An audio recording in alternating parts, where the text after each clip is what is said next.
Bismillahirrahmanirrahim. Assalamualaikum warahmatullahi wabarakatuh. Perkenalkan, nama saya Gani Febriani dengan NIM 2108955.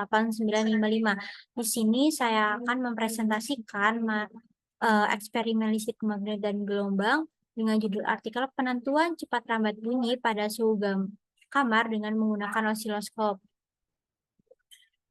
Nah, di mana topik pembahasan kali ini yang pertama itu ada pendahuluan, yang kedua tujuan eksperimen, yang ketiga alat dan bahan, keempat variabel pengukuran, lima hasil dan pembahasan, dan yang terakhir yaitu kesimpulan.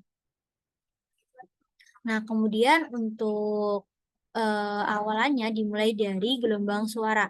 Nah, gelombang suara ini merupakan salah satu jenis dari gelombang longitudinal yang dihasilkan oleh rapatan dan renggangan pada medium baik pada cair maupun gas. Nah, ketika suatu benda itu bergetar, maka akan menimbulkan gelombang dan yang menyebabkan gangguan pada kerapatan medium. Nah, di mana interferensi ini akan merambat melalui suatu medium baik medium itu melalui interaksi molekuler. Nah, di mana getaran molekuler ini terjadi di sepanjang arah perambatan gelombang dan molekul itu sendiri hanya bergerak bolak-balik di sekitar posisi kesetimbangannya. Nah, kemudian simpangan dari molekul ini untuk gerak harmonik dapat kita tulis yaitu S sama dengan sebagai fungsi dari posisi dan waktu sama dengan S0 sin Kx min omega T yang menunjukkan bahwasannya simpangan ini sejajar dengan arah gelombang yang berarti bahwasannya gelombang tersebut merupakan gelombang longitudinal. Nah, dengan S0 adalah simpangan maksimum molekul gas dari posisi kesetimbangannya dan K merupakan bilangan gelombang yang dirumuskan dengan 2pi per lambda dan omega merupakan frekuensi sudut yang dirumuskan dengan 2pi f sama dengan 2pi per t. Nah, sebagaimana sebuah gelombang harmonik, maka laju gelombang sama dengan hasil kali antara frekuensi dengan panjang gelombang. Ataupun kita bisa menggunakan rumus omega per K untuk menghitung laju dari gelombang bunyi. Nah, kemudian kita mengetahui bahwasannya salah satu sifat gelombang bunyi itu dapat dibiaskan. Nah, seperti pada malam hari kita mendengar suara petir itu sangat keras sekali ketika malam hari. Namun ketika siang hari itu suara petir lemah. Nah, maka dari itu kejadian ini memberitahu kita bahwasannya suara akan menjadi lemah ketika suhu rendah gitu ya. Nah, hal ini bahwasannya bunyi itu sangat dipengaruhi oleh suhu udara. Nah, karena cepat rambat bunyi juga dipengaruhi oleh suhu, maka nilai cepat rambat bunyi juga akan berpengaruh. Nah, di sini terdapat beberapa temperatur gitu ya, dan cepat rambat bunyi. Ketika temperaturnya pada 0 derajat, maka dihasilkan cepat rambat bunyi sebesar 331 derajat. Nah, kemudian ketika temperatur ini berada pada 20 derajat, maka cepat rambat bunyi itu sekitar 343 derajat. 343 meter per second. Nah, ketika berada pada temperatur 24 derajat, maka cepat rambat bunyi ini sebesar 345 meter per second. Nah, kemudian ketika berada pada 25 derajat, maka cepat rambat bunyi ini sebesar 346 meter per second. Nah, kemudian superposisi dari getaran harmonik ini saling tegak lurus. Nah, getaran harmonik ini resultannya jika kita plot pada sumbu X dan Y yang saling tegak lurus ini akan diperoleh gambar pola Lissajous. Nah, di mana dengan melihat pola ini kita bisa menentukan beda fase antara dua sinyal. Nah, jika dalam hal ini juga kita bisa menentukan perbandingan frekuensi. Nah, gambar ini memperlihatkan beberapa pola Lissajous dengan frekuensi dan beda fase yang berbeda-beda. Ketika frekuensinya 1:1, maka ketika pada 0 derajat akan menghasilkan gambar yang miring kanan gitu ya. Nah, kemudian pada 45 derajat akan menghasilkan pola elips yaitu miring kanan. Pada 90 derajat maka akan menghasilkan lingkaran di tengah. Nah, begitupun seterusnya. Nah, di sini ada frekuensi perbandingan frekuensi 1:1, 1:2, 1:3, dan yang terakhir yaitu 1:4. Nah, kemudian untuk menghitung cepat rambat dari gelombang bunyi di sini, bunyi ini akan merambat melalui medium udara gitu ya, di mana akan ditangkap oleh receiver Nah, kemudian akan ditempatkan di depan transmitter pada jarak tertentu. Nah, ketika beda fase antara dua sinyal tersebut, yaitu sinyal X dan sinyal Y akan bergantung sekali pada panjang lintasan yang ditempuh oleh gelombang bunyi di udara antara transmitter dan receiver.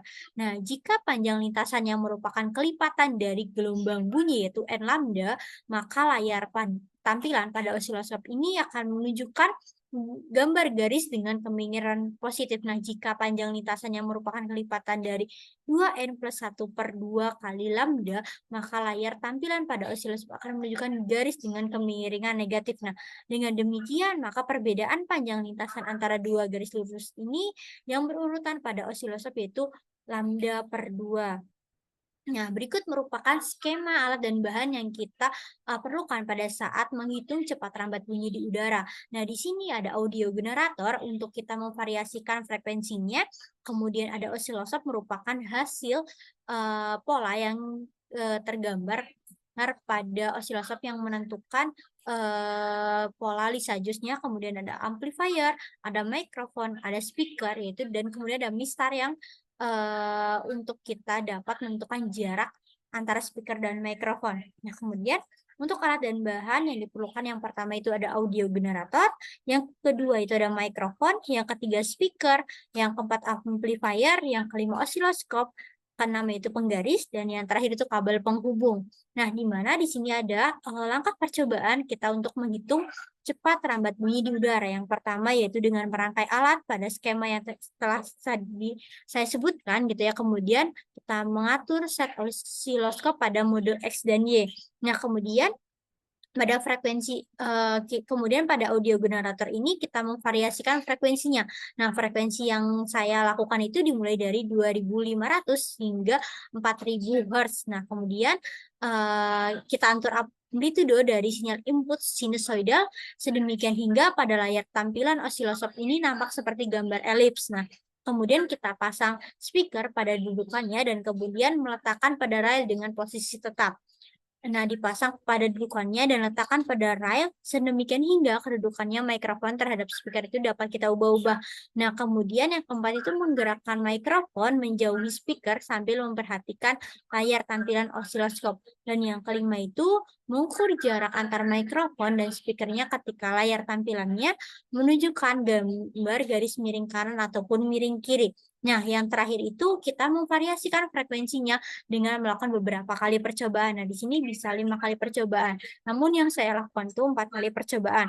Nah, berikut ada variabel pengukuran ya, yaitu pertama ada variabel bebas, variabel terikat, dan variabel kontrol. Nah, di mana variabel bebas di sini yaitu ada frekuensi dan jarak antara mikrofon dengan speaker. Kemudian untuk variabel terikatnya yaitu ada panjang gelombang, cepat rambat bunyi di udara. Nah, kemudian untuk variabel kontrolnya itu ada temperatur dan tekanan pada satu atmosfer.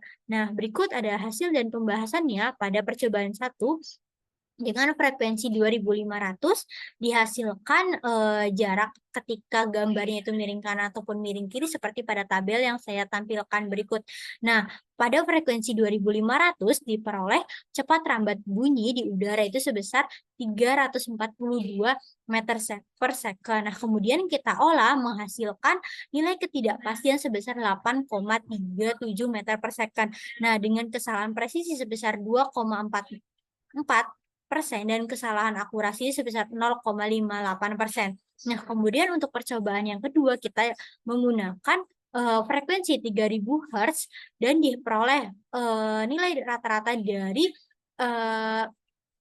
dari cepat rambat bunyi di udara itu sebesar 340,8 meter per second. Nah, kemudian diperoleh nilai ketidakpastian sebesar 76,2 meter per second. Nah, kemudian kesalahan presisinya sebesar 22,3% dan kesalahan akurasinya sebesar 0,2%.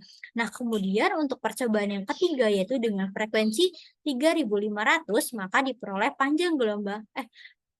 diperoleh cepat rambat bunyi di udara sebesar 343 meter per second. Nah, kemudian setelah diolah kita menghasilkan nilai ketidakpastiannya sebesar 35 meter per second. Nah, kemudian kesalahan presisinya 10,2% dan kesalahan akurasinya itu 0,8%. Nah, untuk percobaan yang keempat yaitu dengan frekuensi 4000 Hz dan diperoleh cepat rambat bunyi di udara sebesar 340,8 meter per second. Nah, kemudian untuk ketidakpastian di sini yaitu sebesar 354 meter per second dengan kesalahan presisi 15,8% dan kesalahan akurasinya sebesar 0,2%. Nah, berikut ada grafik hubungan frekuensi dengan panjang gelombang. Nah, dari sini kita bisa memperoleh bahwasannya nilai dari cepat rambat bunyi di udara itu sebesar 342,38 dengan ketidakpastiannya sebesar 0,0002 meter per second. Nah, kesimpulan dari percobaan kali ini bahwasannya berdasarkan percobaan yang telah dilakukan dapat disimpulkan bahwasannya besar cepat rambat bunyi di udara dengan menggunakan metode statistik yaitu diperoleh 341 meter per second dengan presentasi kesalahan sebesar 0,03% dan presentase kesalahan akurasi sebesar 0,01%. Nah, sedangkan besar cepat rambat bunyi di udara menggunakan metode grafik ialah 342,38 plus minus 0,00002 meter per second dengan presentasi kesalahannya itu sebesar 0%. Nah, pengolahan data yang lebih baik kita gunakan adalah dengan menggunakan metode grafik karena menunjukkan nilai yang hampir sama dan menghasilkan kesalahan akurasi dengan literatur yang paling kecil. Nah, terima kasih. Mungkin sekian presentasi dari saya. Mohon maaf bila ada kesalahan. Terima kasih. Wassalamualaikum warahmatullahi wabarakatuh.